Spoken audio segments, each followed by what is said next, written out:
It's the Travelers Championship. We're here in our Birdies for Charity booth, day 4 of our interviews, day 3 of the tournament, and it is getting hot in here, that is for sure. But charities are taking advantage of the extra 15% donated on every dollar through end of play tomorrow, thanks to Webster's Bank. Plus, the transaction fees are all taken care of by the Travelers Championship. So it is so incredible. Now, a lot can happen in a year. So I retired from radio. Now I'm doing TV full time. So I don't know who I think I am.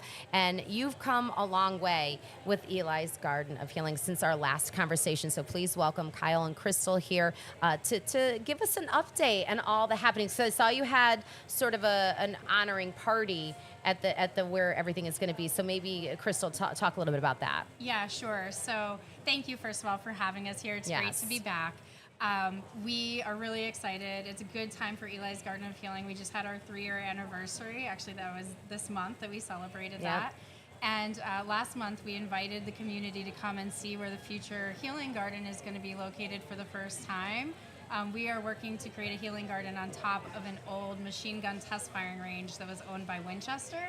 And so we invited the community to come out last month and see the space. It was really nice. We borrowed the Hamden High School marching band conductor podium so people could actually go up and see in a safe viewing platform where our future healing garden is going to go. If we follow you on social media, there's photos from that event. And did you know that Winchester area was there? I mean, it's just very interesting what that means, the irony of it all, right? Yeah.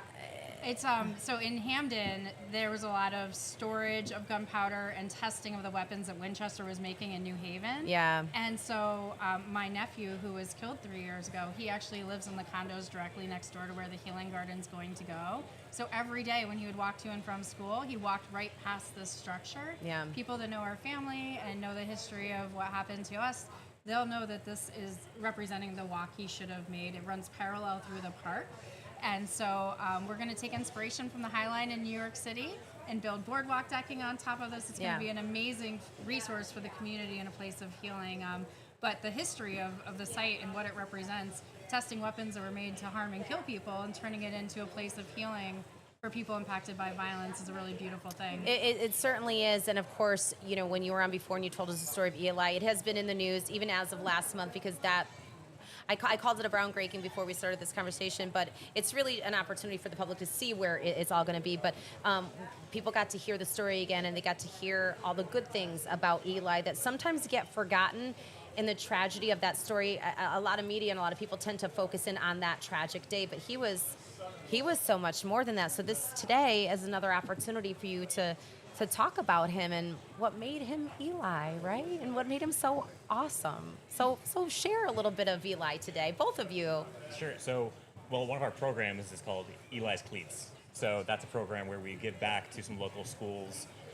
We give them gift certificates so that less advantaged students can go and do their shopping for athletic equipment. Because we love to take Elijah and his older brother shopping for football cleats, for football gloves, for all sorts of equipment that's really expensive. So his athletic ability is one of the legacies that we like to carry on and stay connected with the high school too. At that party that we had last month, we expanded the program to now be supporting 4 different high schools in the community. 16 students this upcoming school year are going to receive those Eli Cleats donations to help them. And those families may not have been able to afford what it takes to keep them into the school system or into athletics. Yeah. So we're super excited to let his name carry on in the locker room that way. He loves sports and he has such a generous personality. So it's a really beautiful part of our programming. So will part of the funding today go towards that, or do you have this earmarked for anything special? And do you want to talk about how the public can help fund you even after Birdies? Yeah, absolutely. So our healing garden is going to be about a $2 million project. Oh, let's raise that today. I think we can do that in 24 hours, no? One of the things that we shared with the students that were graduating in the class of 2025 at Hamden, that would have been Elijah's graduating class, is we personally made a donation through Birdies for Charity, $5,000 donation that we are going to make a special seating area at the healing garden for those students. And because we donated through Birdies for Charity, we got $750 in match funds from Webster Bank. Amazing. That covers 5 Eli's Cleats donations. Absolutely. Now, where can people directly find you online? Eli'sGardenofHealing.com. We're also on Facebook, Instagram, LinkedIn, all of the socials. And so what I've done too, whether you're watching this or listening to this on one of our platforms, even on YouTube, the WFSB stream, so this is going to a lot of different touch points, I put a direct link up to your Birdies for Charities so that people in the next 24 hours, when they make their donation, it'll really be impactful with that extra 15%. And so I hope that when you're ready to have the groundbreaking or when you're ready to do more, if you have another update, now that I've got my TV show, because I'm fancy like that, I'd love to invite you into the station. I hope that you'll come. Oh, we would love Would that. you? I would love to do that. And we brought you a little gift today. Stop it, you Yes, didn't. for you and for your doggie. These are from our They love Eli's Wolfgang. Garden of Healing I'm gonna pop-up open- shop online. Stop it. I'm going to, so people can buy, hold it. Oh, I'm not going to read the note because you know I cry easy. Oh my gosh, a scarf from Wolfgang. Yes. A yes. scarf. Look at this Little scarf. doggy bandana.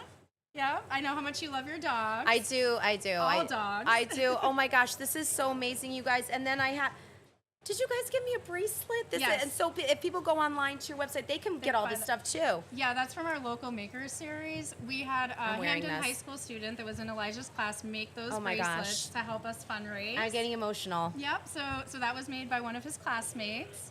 And then, of course, it's summertime, so having I need a nice koozie. Yes, I need a koozie. You know what? Thank you for being here.